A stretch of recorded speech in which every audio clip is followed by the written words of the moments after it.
we doing, folks? Rich Van Tassel back with you, giving you the recap of the Atlanta Hawks 116-98 victory over the Washington Wizards. Fairly simple with this game.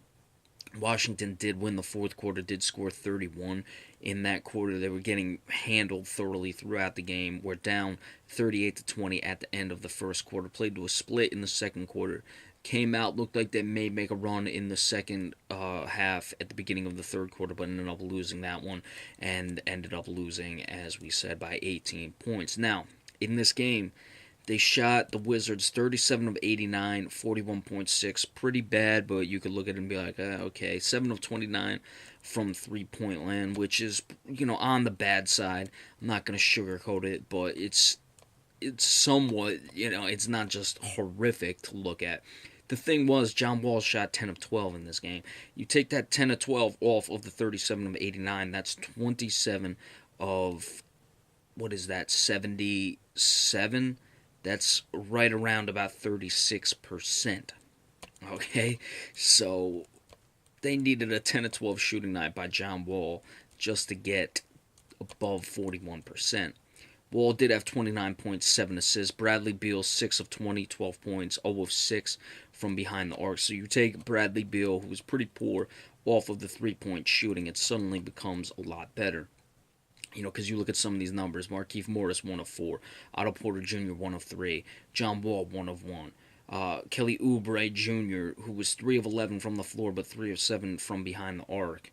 And okay, Bogdanovich went 0 for 4. So you take that 0 of 10 off between two guys, that's 7 of 19.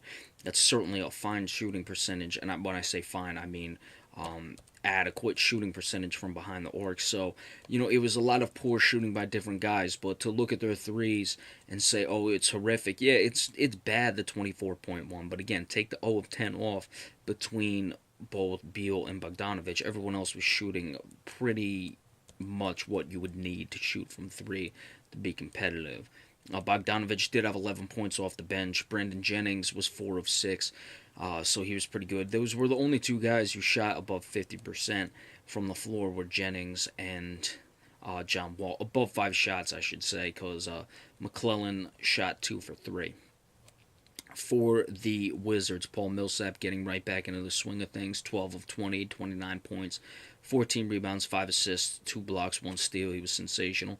Taurean Prince, 7 of 10, 16 points. Dennis Schroeder, 10 of 22, 27 points. He was plus 18 to Wall's minus 24. So Schroeder, again, he's been doing the job offensively, not really doing what I would have liked to have seen him do against John Wall defensively. I thought that was going to be the key to Atlanta's success. But they got the win in this one, but I'd like to see Schroeder be able to shut down John Wall more, because John Wall has done basically whatever he's wanted on the offensive end all series. Dwight Howard not really getting into the act. 5 points, did have 11 rebounds, but they were making the comment on TNT. He's got to get more involved in the offense, and I think some of that falls on Budenholzer as well. The bench very balanced. A lot of guys scored. Let's see, 1, 2, 3, 4, 5, 6, 7, 8 guys played off the bench, but in a blowout, you'd expect that. 3 from Muscala, Olasan Ilyasova, 4, Cephalosha, 1, Kent Bazemore, 8, Malcolm Delaney, 8, Jose Calderon, 4, Mike Dunleavy, 3 points. So a lot of balanced scoring off the bench, and these are guys who get fairly regular minutes as well. So as far as Washington moving forward, they really didn't come out ready to play. I watched basically the first 2.5 quarters, almost 3, but then turned it off. Checked it in the fourth quarter. They couldn't make any run. Once it got out of hand in the third quarter, I had enough.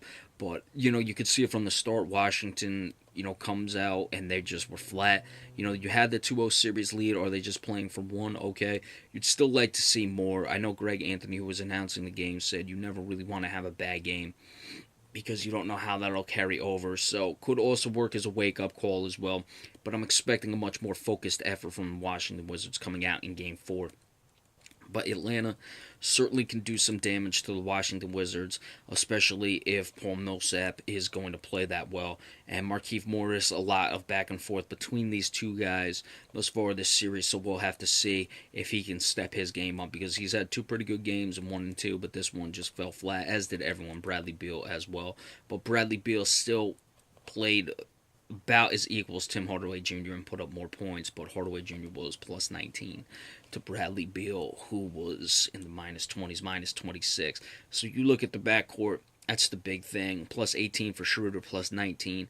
That's plus 37, or plus 19 for Tim Hardaway Jr., plus 37 between the two of them, minus 50 for John Wall and Bradley Beal. 87, net differential there is pretty critical. All right, so once San Antonio Memphis goes final, we'll give you the recap of that. Be sure to stay tuned. Thank you all so much.